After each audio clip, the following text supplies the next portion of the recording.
Olá, turma. Hoje eu vou explicar para vocês como funciona o estúdio e seus equipamentos, ok?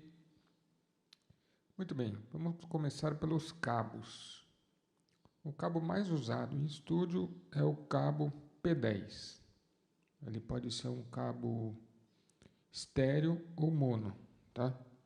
O mono é chamado de cabo P10 TS. Por que TS? Que é a sigla em inglês para as palavras tip, que é a ponta, e sleeve, que é essa manga aqui no final do cabo. Tá? O cabo estéreo, ou cabo balanceado, é chamado de TRS, por causa das palavras tip, ring e sleeve. Ok?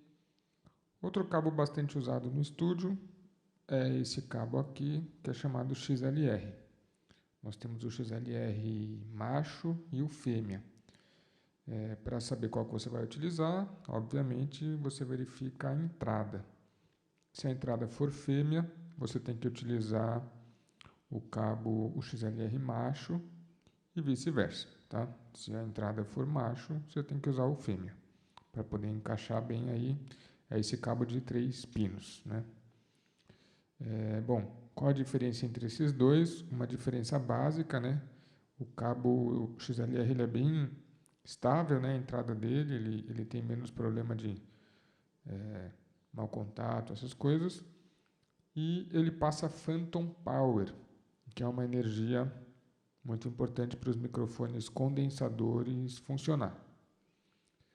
Muito bem, vamos agora falar sobre os demais equipamentos, tá? Começando pelo mais importante aqui, que é a interface. Primeiramente, a ordem de ligação de tudo, tá? Então, quando você tem um estúdio, você tem uma ordem para ligar as coisas. O ideal é você ligar o power, né? Que está ligado tudo. Depois disso, você liga a interface.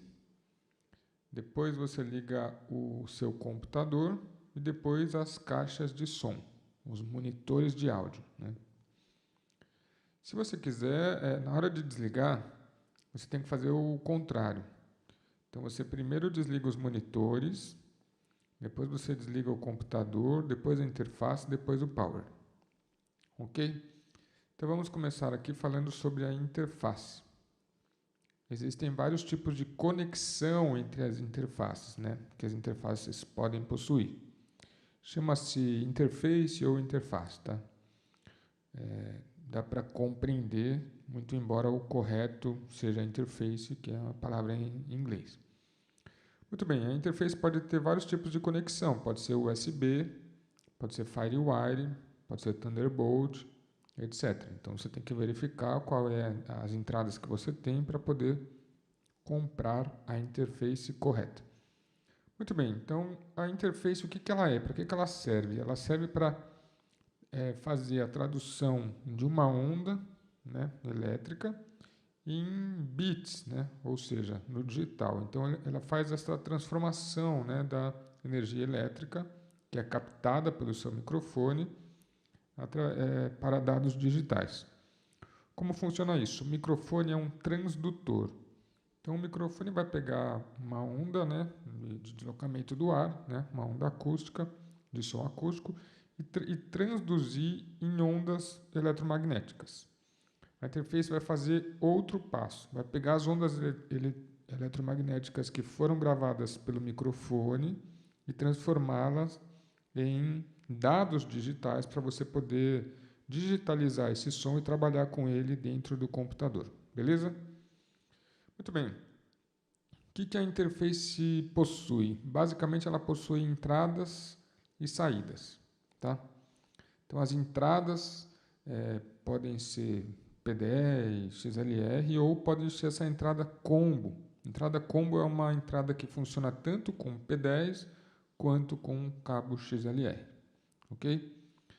Então, quantas entradas e quantas saídas tem na sua interface é o que vai definir, por exemplo, qual que é a quantidade de canais simultâneos que você vai poder gravar para fazer sua gravação de musical, de bandas, né, ou de podcast com vários microfones simultâneos.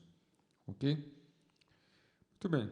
A partir do momento que você vai ligar um microfone nessa interface, nessas entradas, você tem que verificar se o seu microfone é condensador ou dinâmico. Se ele for condensador, ele vai precisar de Phantom Power. E como o Phantom Power não passa, é uma energia extra, que não passa por P10, por cabo P10, você vai, evidentemente, ter que utilizar um cabo XLR, tá bom? Toda interface tem um botão, né, de Phantom Power, que é essa energia que serve para os microfones condensadores funcionarem. Esse botão pode estar escrito 48 volts, que é a mesma coisa, ou Phantom Power, tá bom? E ele pode ser dividido também, o Phantom Power pode fornecer energia para um número de canais, por exemplo, 1 ao 4 e outro Phantom Power do 5 ao 8, né? Então depende da sua interface. A partir do momento que você ligou nessa interface, a interface também possui, além das entradas, as saídas. Né? São saídas que servem para você jogar o som para uma caixa de som, tá? Então, evidentemente que as entradas você vai plugar os seus microfones, os instrumentos que você quer captar, e as saídas vão para onde você quer reproduzir esse som, né? Nas caixas de som, monitores de áudio, etc. Tá bom? Então, essas são as entradas e saídas. A conexão, que é USB, Firewire, Thunderbolt. As entradas, para você colocar os microfones ou os instrumentos. E as saídas, que vão para os monitores de áudio, que é as caixas de som, para difundir esse som. Ok? Basicamente é isso que ela tem. Ela também vai ter os botões, né, de controle de entrada. Né? Então você pode, por exemplo, plugar os microfones no canal 1, aumentar o volume de pré-amplificação do canal 1 para poder amplificar o som, né, da entrada. Ok? A interface também tem normalmente um espaço, né, uma entrada para fone, para você poder monitorar por fone, não pelos monitores de áudio, e com o volume, né, independente dessa entrada de fone aí, para você controlar o volume que você quer ouvir, para você escolher, né. Outra coisa que normalmente a interface tem é um volume geral.